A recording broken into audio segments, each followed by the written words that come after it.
Hey, everybody, welcome to the Opportunity Podcast. I'm really excited because volleyball, whether you like it or not, is here. It's coming. We're ready for the takeover. And in San Diego, we're lucky enough to have one of the seven teams, pro volleyball teams, that has just started up.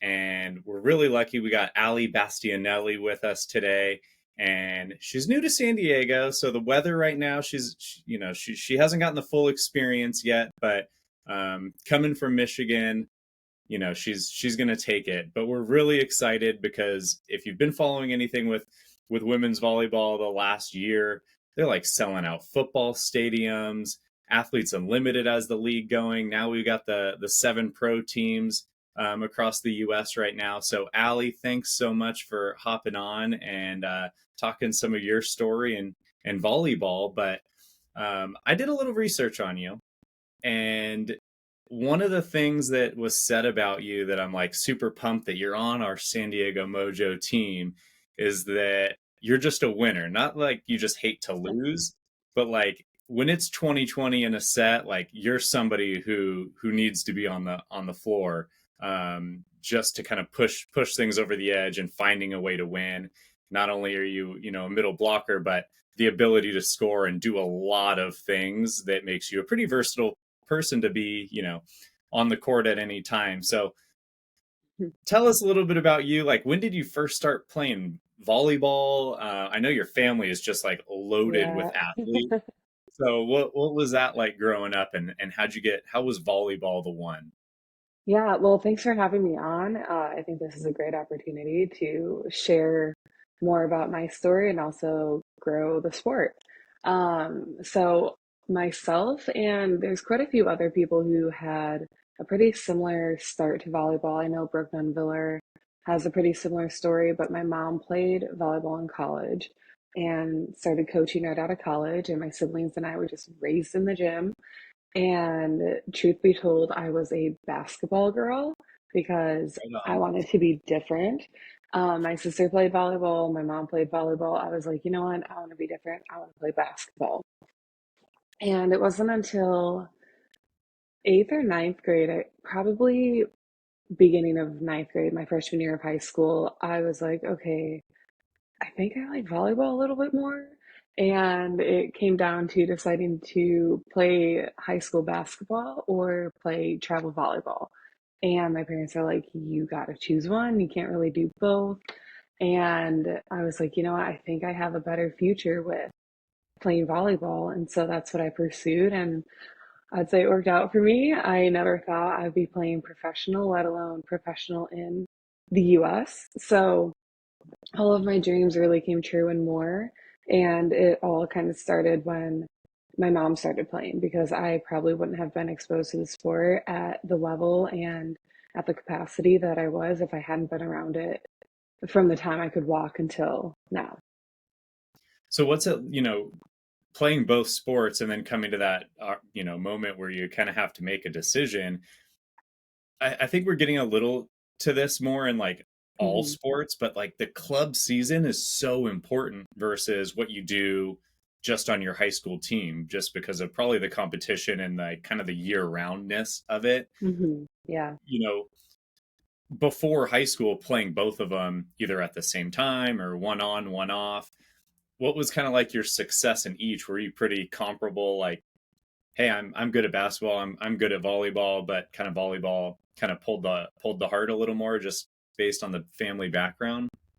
Yeah. So my mom actually played college basketball as well. She was a two-sport athlete, where she went to college. So I felt like either way I couldn't lose in that aspect because my mom had so much knowledge of both sports that growing up I felt like I could succeed in either way, but ultimately it came down to volleyball was more fun for me and the aspect of it being a team sport.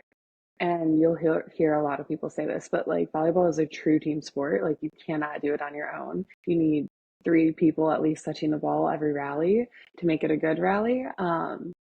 And with basketball, I didn't have that same love for it. I was probably a little bit better because I think it's better to be or it's easier to be better at basketball early on than it is for volleyball, especially in my position, being a middle.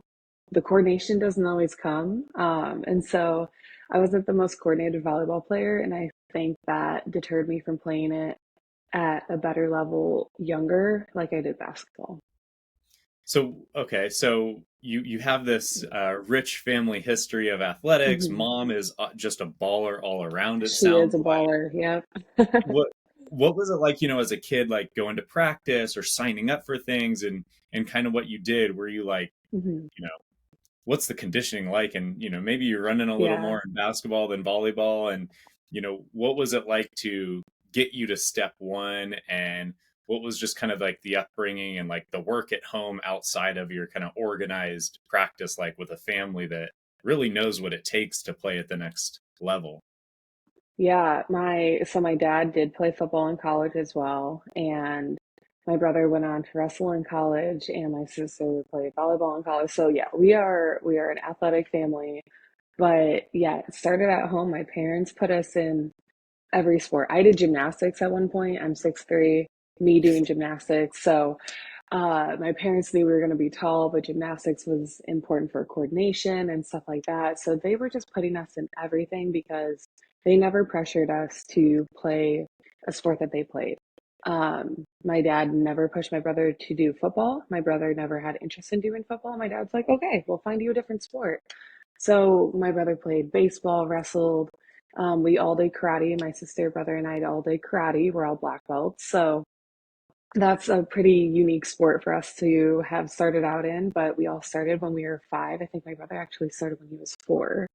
And that was really good for like the discipline, the coordination, just the overall like development of a young athlete. I think it really encompassed a lot of things, but it was also really fun because where else do you get to fight people and in a controlled setting? So it was really fun for us. But yeah, the works really started at home. We had kind of like a little makeshift weight room in our basement.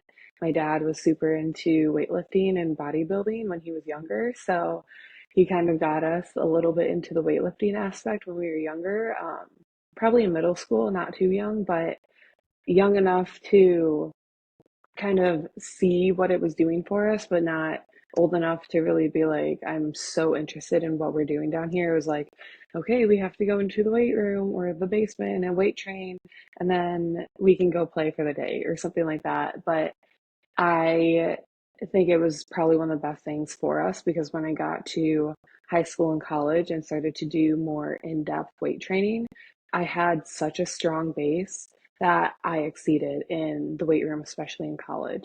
So I mean, my parents had no idea what sports we were going to play when we were older, but they knew that a solid athletic base with the weight room and just overall discipline was going to be important. And so I applaud them for knowing that and getting us into things that would help us later on in our careers. But yeah, with basketball, there's a lot of running. I'm really glad I don't do it now. I don't think I could see myself running that much now. But yeah, I'm really glad I stuck with volleyball. It's still such a passion to me. And I don't think fifth grade Allie, when she was starting to really play competitively, would have thought she would be here today. What was it, so obviously you maybe one of your kind of first major decisions is obviously going basketball or volleyball. Did you have anything else that kind of popped up that was just a struggle in kind of progressing in your sport? Obviously as a middle and, being 6'3", what was that kind of like, just height wise? Like, were you tall right away, or did you hit like a growth spurt time where it really started to make a difference? What was that journey like of just, being a tall athlete? Yeah, so I've always been tall, middle school, high school, down to elementary school. Yeah, I was always probably one of the tallest in my grade in general, taller than the boys in high school. And I would say my biggest struggle came from switching positions in my sport. My sister was a setter, and so I wanted to be a setter, wanted to be just like her in every aspect of my life. And so she was a setter. And then my freshman year, my high school coach, my sister and I were both on varsity. So that was super special for us. And he was like, "You're going to play right side because eventually we want to move you to the middle." I knew middle was a really hard position because you're just spinning in circles all the time.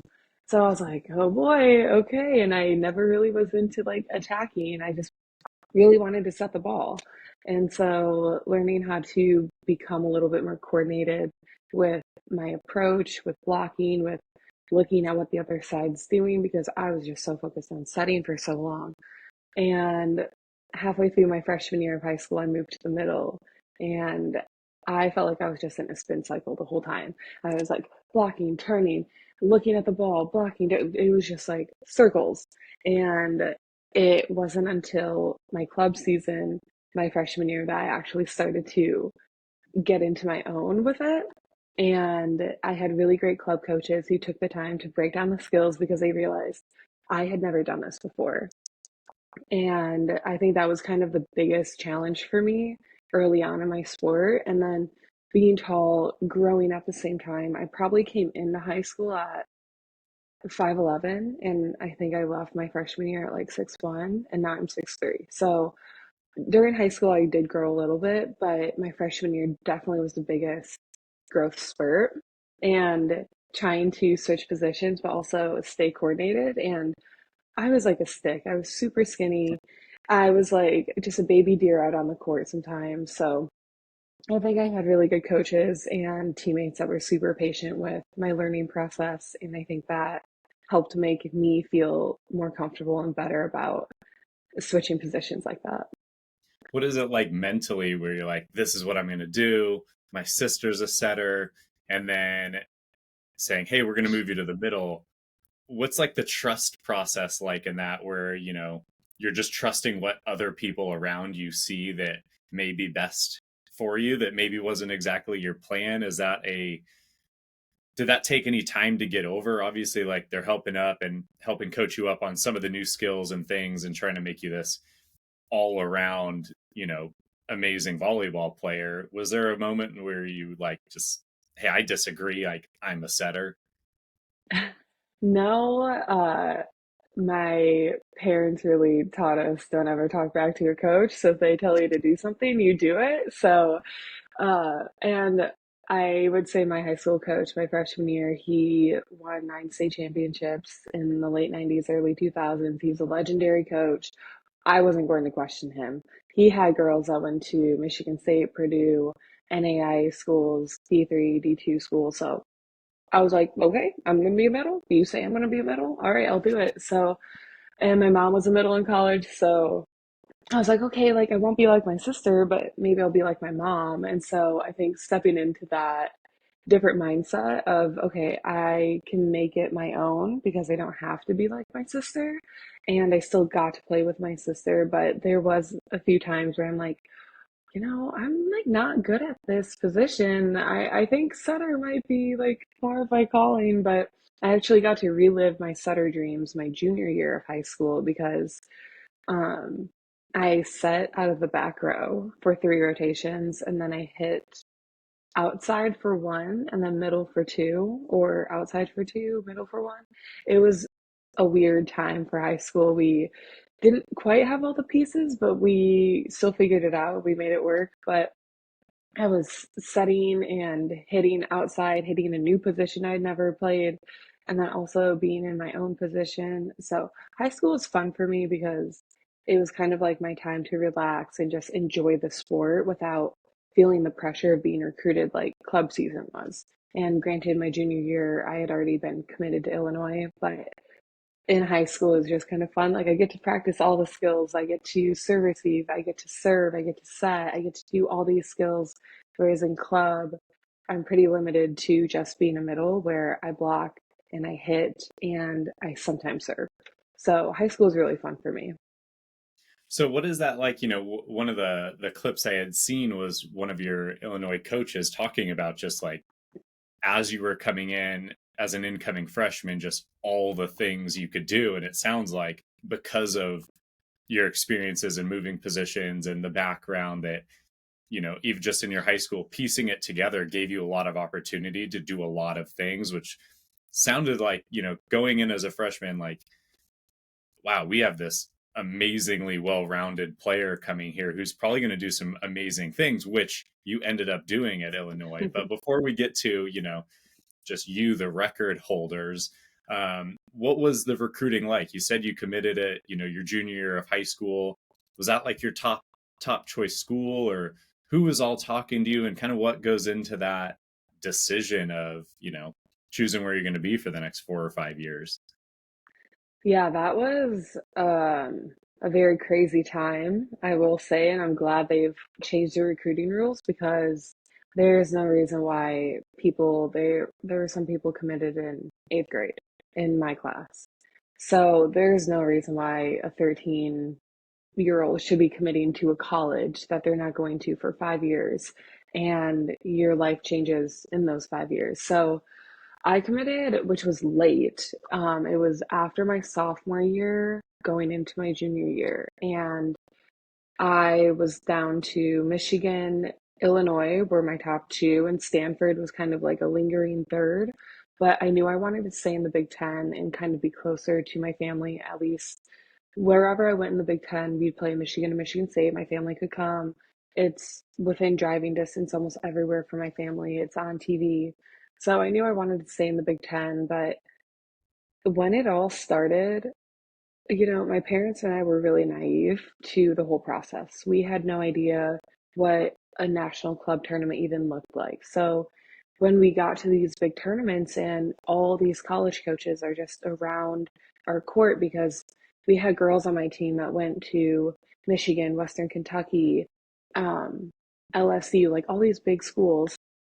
And so my team was really good. So all these college coaches would come watch us. And I remember just looking around being so overwhelmed, like, oh my gosh, I have to perform for these coaches.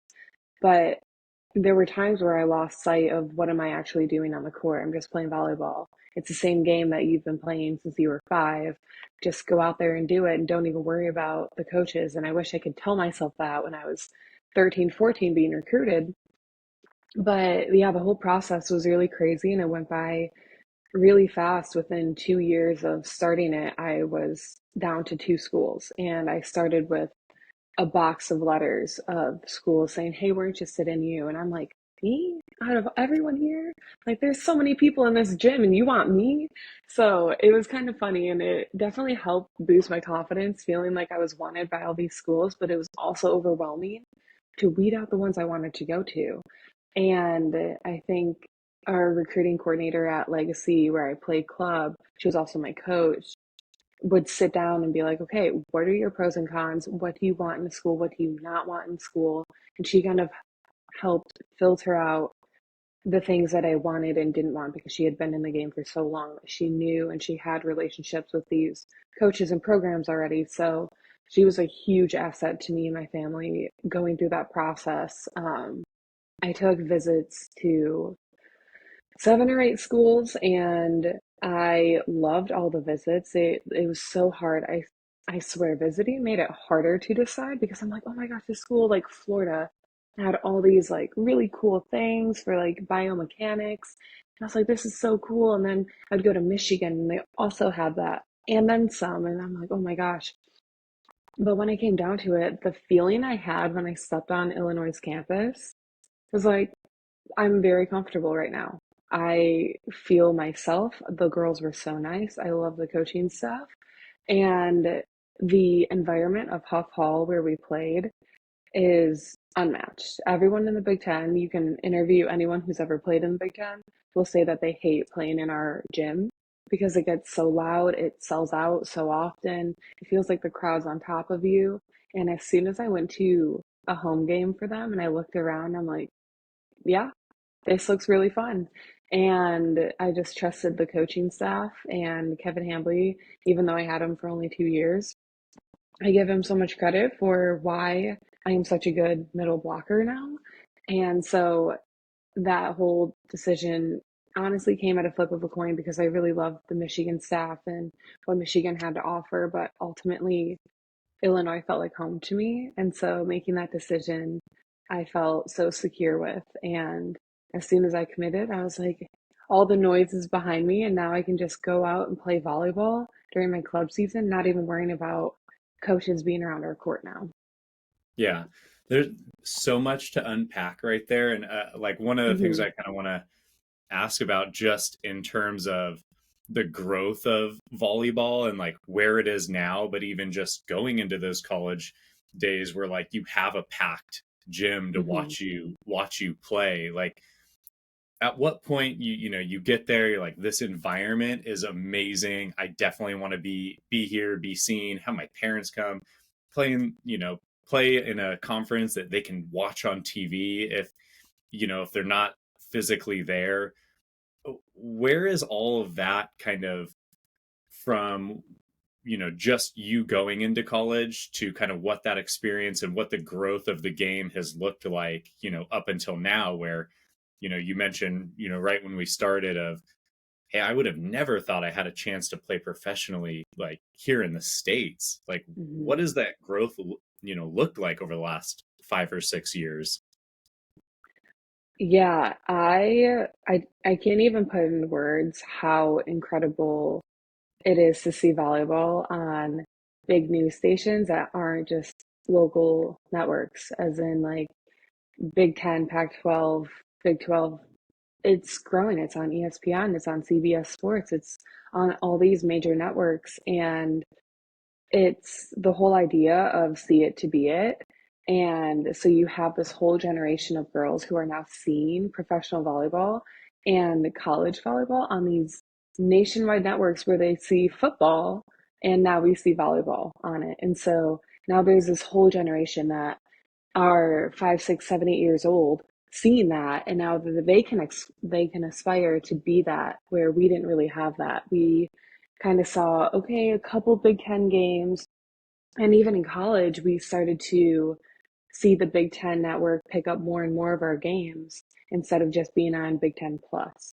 So it was always so cool when we'd have the Big Ten network at games, and even like our Final Four or like tournament runs being on ESPN2, ESPN3, or main channel ESPN.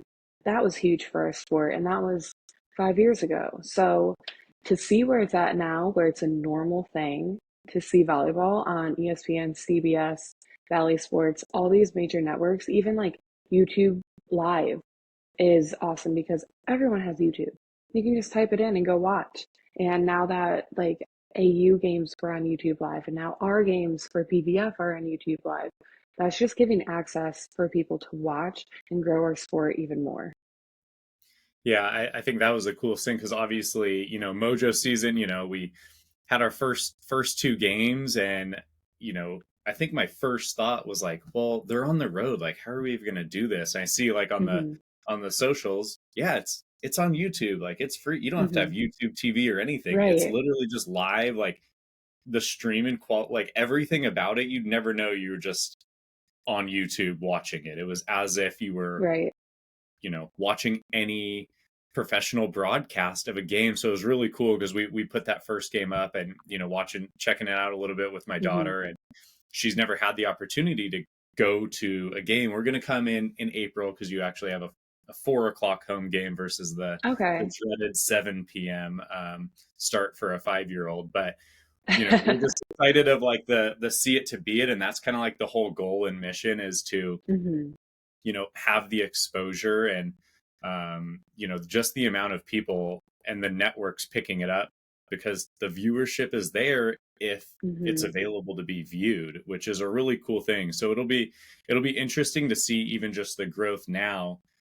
Obviously, like we had the just probably just a couple seasons of Athletes Unlimited for volleyball, and now we have PVF Hmm. here. So there's going to be a lot of opportunity for like stateside volleyball, and I know you had some experience outside of the country playing, Hmm. and it's awesome that you kind of get to quote unquote be home. But how has that mindset kind of shifted where you weren't originally a San Diego Mojo player either. Right. You just got to town. So what is kind of like the, Hmm. hey, I'm from Michigan. I'm playing in Illinois. I kind of move and jump around a little bit, what's kind of like the athlete experience of, hey, I'm not super settled. I kind of have to go with the flow, as especially as leagues and things and Mhm. opportunities grow. Right. And when I came out of college, there was nothing in the US for us. And so my options were to go to Europe, which 90% of people who play pro go and do. There's a league in Puerto Rico. South America has a league. So I was like, okay, kind of weighing my options. And after the Final Four, I met with an agent, and he immediately started to get me contracts and people of interest over in Europe. And I settled on one in France, which I was excited about. I had never been to Europe, and so that gave me a huge opportunity to not only go play volleyball at a higher level, but I got to explore a country and a continent that I had never been to before. And I loved that volleyball could take me places that I had never been before, and not just in the sport, but in my life. And so I met some of my best friends over there. COVID happened, and I was off for around 8 to 9 months. And I got an email about Athletes Limited, and I was like, heck yeah, volleyball in the US, I'm doing that because I didn't want to go back to Europe. I had gotten my taste, and I was like, you know what? I could be done with volleyball and I'd be okay. I tried it. I'm not super about being on an 8 hour time difference from my family. I'm not about being thousands of miles away from my family. So I was almost ready to be done if AU hadn't happened. And so it's kind of been my saving grace because I would not have played for the last 3.5 years. So I did AU, went to Puerto Rico. Again, following year, did AU in Puerto Rico. Loved Puerto Rico. It was great. And it kind of worked out that they moved their season into the summer. And normally it's right now, like during the spring. So it worked out that I could do AU and then go right to Puerto Rico. And so I was still playing half of the year. And I love that because I didn't want it to just be a part-time job. I wanted volleyball to be my full-time job. And being able to play in the US and Puerto Rico, I mean, Puerto Rico is about as close to the US as you can get. So I was like, sure, I'll do that. And then PVF got announced last year, and I was still kind of teetering on the do I want to retire side. And I heard about PVF and how incredible it was going to be. And I was like, yeah, sign me up. It's a living wage for female athletes. I'm doing that. And knowing how many huge athletes are in this league that had already signed, I was like, this is going to be something really special. This is going to be really cool. So I signed to the league, and then I found out about Atlanta. I was kind of between Grand Rapids and Atlanta, kind of the same thing that I was dealing with before with going to college. Do I want to stay in Michigan or do I want to get out of Michigan? And I really loved the team owner and the girls who were signed to Atlanta already. It was like Morgan Hensley, Edmund, these incredible players, and San Diego hadn't even been announced. I don't even know if San Diego had been thought of Yeah. yet because I had signed so early. It was only Grand Rapids, Columbus, Omaha, and Atlanta at the time. So uh, I was like, yeah, I haven't really spent much time in Atlanta. I'll go to Atlanta. And then when the college draft happened, I didn't know, a lot of people didn't know this, but we could get traded in the draft. And I was driving back, I was in my car, and the Atlanta team owner and head coach had called me. And I thought we were just calling to call and talk and catch up. So I was like, hey guys, what's up? And I could just tell in their voices, like, I was like, oh, this isn't going to be a good phone call. And so they had told me that they traded me. San Diego really wanted me. And I was upset just because of, I love the girls on the team. I like the coaches. I like the team owner. And I had no idea about San Diego. I didn't know who owned it. I didn't know who was coaching. I didn't really know what girls were assigned here. I was just kind of in my own little bubble with Atlanta, kind of preparing for our season in a month. And so I was a little upset, but then I found out more and more about San Diego and the girls here, and besides now, the weather for the most part is pretty good. And I was like, you know what? If there's a place to get traded to in the dead of winter, I'm glad it's San Diego. It was like the week before Omaha had -30-degree temperatures. And I'm like, you know what? I'm kind of glad I'm in San Diego for this. So I really couldn't ask for a better trade. And it's been really fun. I haven't gotten to explore much here, but it's still been pretty fun to meet all the girls and kind of get acclimated to this team. Yeah, you mentioned, hey, I was already signed, like San Diego, like didn't even, wasn't even a thing Hmm. yet. I feel like as teams were announced and like roster things started happening, it was like so fast. Like Hmm. every day there's just like we're, signing everybody. There's, the draft happens and, you know, trades and people moving that we haven't even got to see play yet, but there's already Right.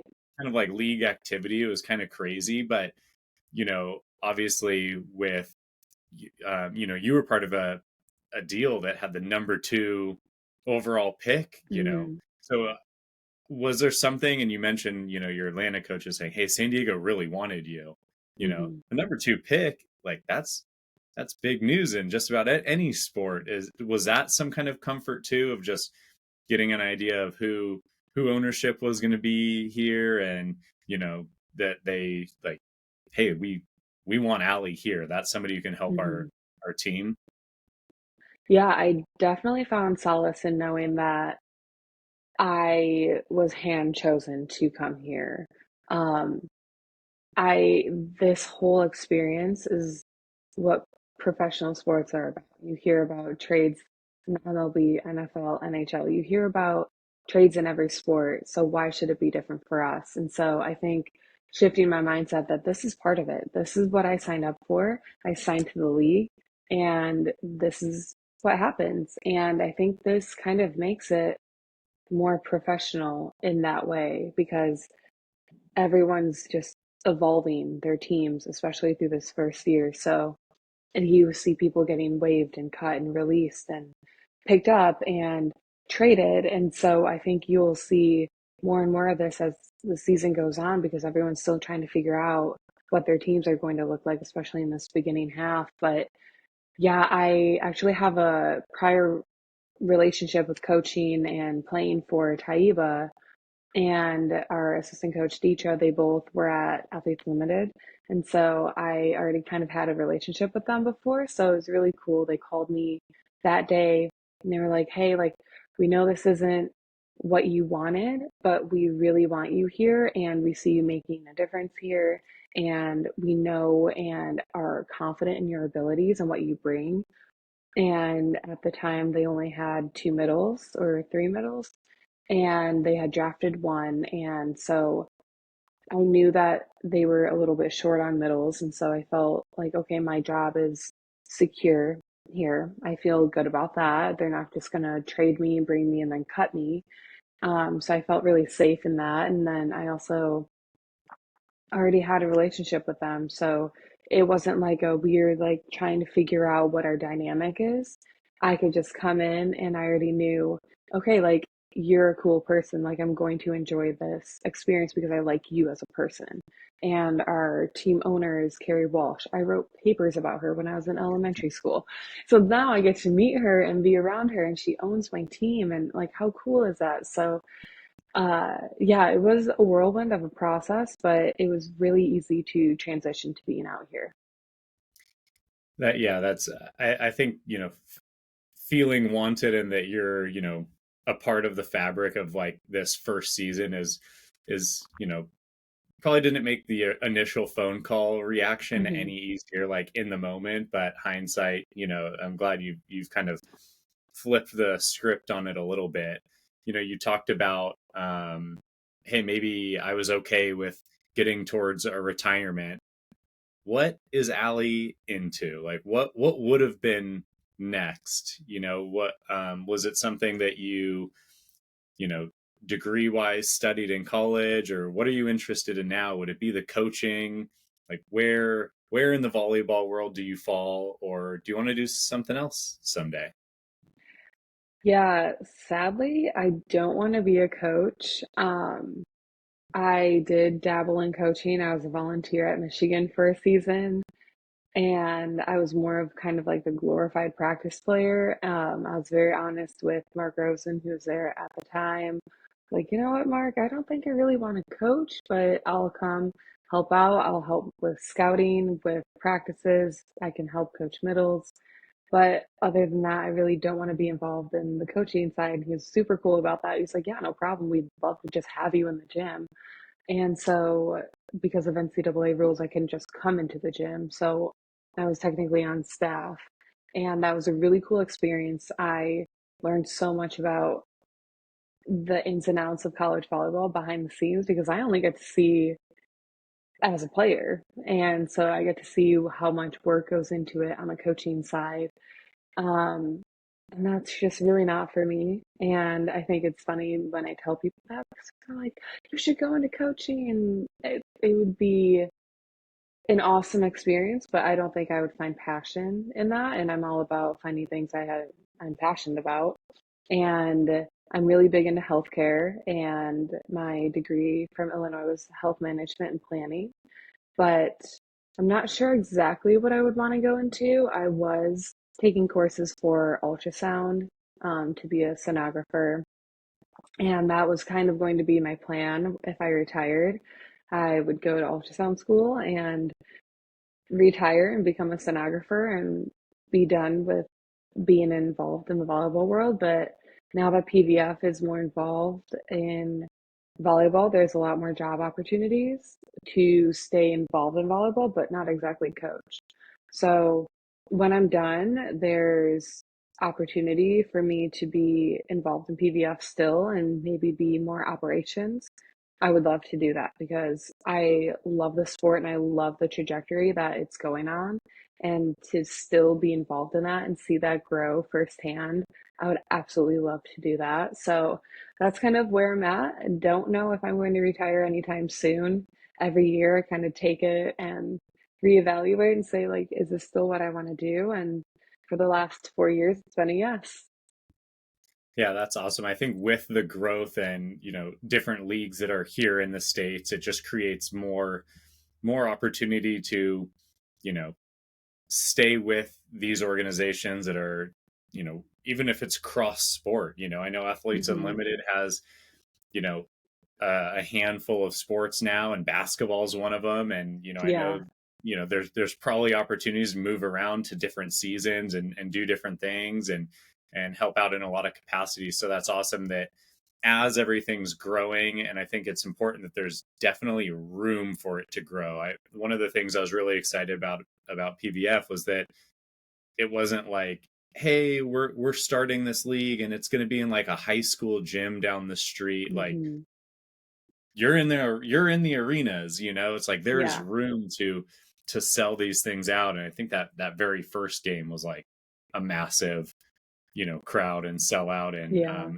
it'll be fun to watch the San Diego kind of growth of volleyball, and having the access, to Hmm. the athletes will be really cool to see. But it's encouraging to see the room for growth and not limiting what you guys are able to do. So that should be exciting. Well, we know you probably have to like run to a practice something or other, but we're really I'm super excited that when I reached out, you were willing to chat with us for a little bit Yeah, of and kind of course. share Yeah. your story. Um, all Me and my daughter will be at a game in April, and we'll come and yell to you or something Yeah, from the say hi, stand. please. But yeah, best of luck in the very first season here in San Diego. I promise we're gonna get some better weather. It's probably just like a week or so out, and then Just and gotta then you'll hold have out plenty of for it. beach time and all of that in your downtime. We appreciate you. We're gonna be rooting for you, and we're always here if you need anything. Awesome. Thank you so much, and thanks for having me.